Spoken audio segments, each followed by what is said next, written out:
안녕하세요. 청진기 자르기 개똥철학 의사입니다. 다들 건강하게 잘 지내고 계신가요? 항상 많은 후원과 격려, 응원의 댓글 남겨주셔서 정말 감사합니다. 모두 지치지 말고 끝까지 같은 마음 유지했으면 좋겠습니다. 정말 감사드립니다.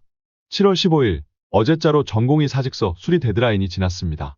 제 유튜브 커뮤니티 글을 보신 분들은 아시겠지만 빅5 외의 병원은 7월 15일자로 사직서를 처리하지 못할 가능성이 있다고 말씀드렸었죠.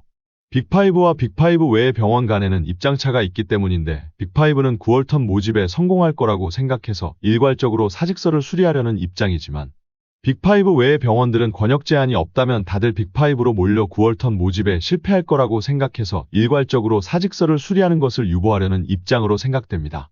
실제로 빅5 외의 병원들에서는 사직서 수리를 유보하겠다는 기사가 떴죠. 보건복지부에서는 결원을 확정해서 17일까지 수련환경평가위원회로 하반기 모집 인원을 신청하라고 한 상태인데 17일까지 이런 상태가 지속되면 9월턴 모집은 평소와 같이 소규모로 이루어질 것으로 예상됩니다. 왜냐하면 빅5에 9월턴 자리가 있어도 들어갈 사람이 없습니다. 빅5에서는 사직 처리를 해서 9월턴 자리를 만들어 놓았지만 거기에 들어갈 빅5 외 병원의 전공의들이 사직 처리가 안 되어서 구조적으로 9월턴에 지원할 수가 없는 상황인 거죠. 때문에 이러한 상황이 지속된다면 9월턴 갈라치기 자체는 결과적으로는 큰 문제가 되지 않을 것으로 보입니다. 그러면 정말로 문제가 되는 것은 뭐냐? 바로 사직서를 철회하고 복귀한 전공의들입니다. 9월턴 갈라치기 과정 중 사직 의사를 재확인했던 것은 사직서 수리되면 너 말고 다른 사람으로 9월턴 뽑을 건데 진짜 사직서 수리해. 아니면 지금이라도 사직서 철회하고 복귀할래? 라는 협박이었던 거죠. 복귀 전공의들은 이 협박에 넘어가 버린 겁니다. 물론 사직서 제출도 개인의 자유의사에 따라 한 것이니 사직서를 철회하고 복귀하는 것도 개인의 자유의사에 따라 할 수 있다고 생각합니다. 사직서를 철회하지 말라고 강요할 수는 없는 거니까요. 다만 본인의 행동에 책임은 지셔야 할 겁니다. 아마도 복귀 전공의 분들은 인기 마이너과 고년차 분들이 많으실 것으로 생각이 되는데 사직서가 진짜로 수리되어 버리면 이과를 포기해야 한다는 걱정에 그러셨던 거겠죠. 또한 빨리 전문의 따서 나가야지 라는 생각도 있으셨을 겁니다. 그런데 개인적으로는 사직서를 철회하고 복귀한 전공의 분들이 진심으로 가슴 깊이 걱정이 됩니다. 보건의료노조에서 의사들에게 구상권을 청구해야 한다라고 대놓고 부르짖으며 이를 갈면서 벼르고 있는 것을 모르시진 않으셨을 텐데요. 그저 나는 병원을 위해 복귀했는데 설마 나한테 구상권을 청구하겠어 라는 생각이시라면 그거 굉장히 위험한 생각입니다. 알고 계신지 모르겠지만 사직서를 철회하고 복귀하는 것은 그 자체로 본인의 사직의 진위를 부정하는 것으로 간주될 수 있습니다. 한마디로 파업을 하신 거죠. 근데 파업권도 없는 전공의 딸이가 파업을 했다. 게다가 대학병원 적자는 몇백억대를 넘어갔고 건보재정은 1조 넘게 투입되었는데다가 심지어 보건의료노조에서는 무급휴가와 부서배치 전환 등 실제로 피해가 있었다. 이런 상황에서 구상권 빔을 피해가기가 더 어려운 겁니다. 현재 근무 중인 전공의들은 약 1000명 정도로 알려져 있고 투입된 건보 재정은 1조 원이 넘어갔습니다. 보건복지부에서 과학적 근거를 도출하는 데에 사용되는 정밀한 수리통계학적 방법론인 나누기를 이용하여 1인당 청구될 구상권의 규모를 계산해보면 1인당 약 10억 원가량입니다. 저 1000명 중 애초에 사직서를 쓰지 않고 3월부터 일하신 분들도 있으실 테니 1인당 금액은 더 커질 수도 있겠죠. 보건의료노조가 의사들에 대한 구상권 청구를 강력하게 요구하고 있는 상황에서 그 첫 번째 타겟은 복귀 전공의가 될 가능성이 굉장히 높아 보입니다. 그럼 여기서 세 가지가 궁금해집니다. 먼저 병원장은 복귀 전공의에게 구상권 청구를 할 수 있는가? 또한 해야 하는가? 마지막으로 실제로 할 것인가? 입니다. 첫 번째로 구상권 청구를 할 수 있는가? 입니다. 많은 변호사 선생님들께서 사직과 손해 사이의 인과관계 입증이 어렵기 때문에 전공의들에 대한 구상권 청구가 받아들여질 가능성은 거의 없다고 말씀하십니다. 임무영 변호사 선생님께서도 배상해줄 일이 생길 가능성은 거의 없다고 하시죠. 근데 그건 사직한 전공의에 해당하는 이야기이고 사직서를 철회하고 복귀한 파업 전공의에게는 해당 사항이 없습니다. 화물연대 파업에서도 파업에 참여한 기사님들에 대해서 엄청난 규모의 구상권을 청구했었는데 파업에 참여했던 전공의라고 해서 구상권 청구를 못할 이유는 없죠. 파업과 손해 사이의 인과관계와 구상권 청구의 판례는 이미 차고 넘치니까요. 두 번째로 구상권 청구를 해야 하는가? 입니다. 어떤 분들께서는 병원장이 복귀 전공의에게 구상권 청구를 하지 않으면 배임죄가 성립되므로 형사처벌을 받는다. 따라서 복귀 전공의들은 무조건 구상권을 청구받을 수밖에 없다. 라고 말씀하십니다. 근데 이건 반은 맞고 반은 틀린 이야기입니다. 배임죄가 규정된 형법 제355조와 제356조를 봤을 때 객관적인 구성요건만 따져보면 구상권을 청구하지 않는 것은 배임죄에 해당할 수 있습니다.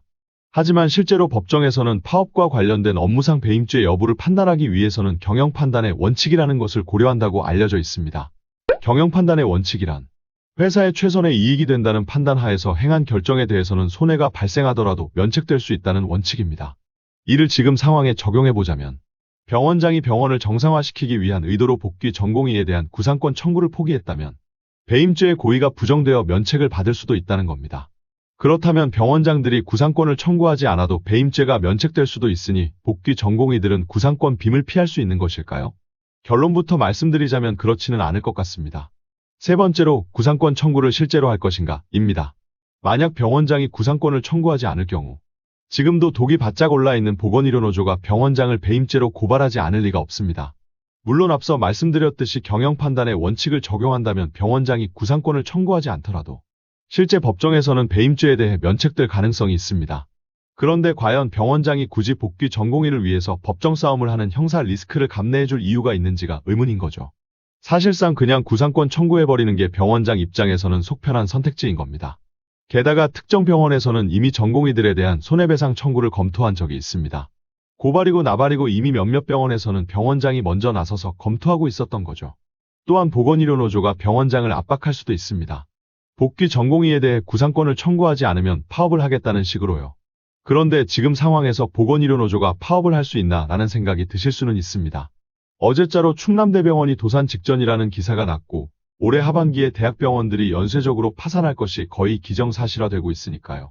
심지어 기재부에서는 의료계에 자구책이 없다는 말을 했고 정부는 상급종합병원의 구조개혁이라는 이름으로 구조조정을 암시하고 있습니다. 보건의료노조 입장에서는 파업을 하자니 대학병원 파산을 가속화시켜 자기네들 손으로 직장을 날려버리게 되는 거고 파업을 하지 않자니 구조조정을 순순히 받아들이게 되는 이러지도 저러지도 못하는 상황에 처한 겁니다. 다만 기억해야 할 것이 보건의료노조는 파산이 임박한 병원들에만 있는 것이 아닙니다. 빅5와 서울권 대학병원에도 보건의료노조는 있습니다. 현재 정부는 빅5만 살리면 된다고 생각하는 것 같습니다. 9월턴 권역 제한을 하지 않은 것을 보면 국립대 및 지방대학병원이 파산하든 말든 지방의료가 멸망하든 말든 신경도 안 쓰는 것 같죠. 때문에 빅5에 대해서는 파산하도록 내버려두진 않을 거라고 봅니다.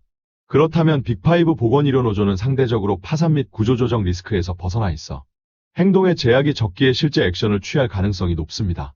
안 그래도 이미 병원장들이 구상권 청구를 먼저 검토했었는데 보건의료노조가 요구까지 한다. 이는 실제 구상권 청구로 이어질 가능성을 대폭 높이는 기폭제가 될 겁니다.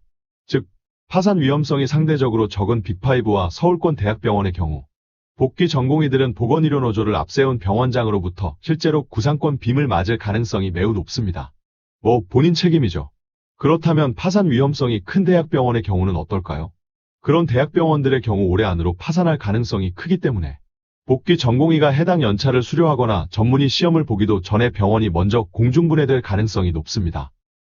일은 열심히 하셨지만 연차 인정도 못 받고 퇴직금도 안 나올 가능성이 큰데 역시 본인 책임이죠. 정리하자면 사직서를 철회하고 복귀하신 전공의 선생님의 경우 파업으로 간주된다면 병원장이 구상권을 청구할 수 있습니다. 또한 복귀 전공의를 위해서 병원장이 배임죄의 형사 리스크를 감내해줄 이유도 없고 이미 몇몇 병원에서는 지들이 먼저 나서서 손해배상 청구를 검토했었기에 감내해줄 리가 없다고 보는 게 맞겠죠. 마지막으로 빅5와 서울권 대학병원 복귀 전공의 분들의 경우 보건의료노조를 앞세운 병원장으로부터 실제로 구상권 빔을 때려 맞을 가능성이 매우 커 보입니다. 파산 위험성이 큰 대학병원의 경우 대학병원과 함께 순장될 가능성이 커 보이고요. 말씀드렸듯이 사직서를 철회하고 복귀하는 것도 개인의 자유의사에 따른 것이니 그럴 수 있습니다. 다만 그 책임도 본인이 지셔야 하는 겁니다. 사직서 철회와 복귀를 선택하신 선생님께서 제 영상을 보신다면 구상권 리스크에 대해 한 번만 더 생각해 보시면 좋을 것 같네요. 보건의료노조한테 본인들의 생사여탈권을 맡기시는 건데 좋은 선택은 아닌 것 같습니다. 대다수의 전공의 동료분들께서는 99% 무응답 상태를 유지하고 있고 다들 같은 마음을 공유하고 있는 것으로 생각됩니다. 다만 그럼에도 불구하고 선동과 날조 기사들이 올라올 수 있고 이에 대해 불안해하시거나 흔들리시는 분들이 있을 수 있습니다. 또한 지금의 상황을 바라보시는 의대생들, 학생 선생님들, 가족분들께서도 걱정이 되실 수 있습니다. 그러나 그러지 않으셔도 됩니다. 우리는 그저 하던 거 하면 되는 겁니다. 함께 갑시다. 오늘도 영상 시청해주셔서 감사합니다. 더 많은 제 개똥철학과 뇌피셜을 듣고 싶으시면 구독과 좋아요 부탁드립니다. 감사합니다.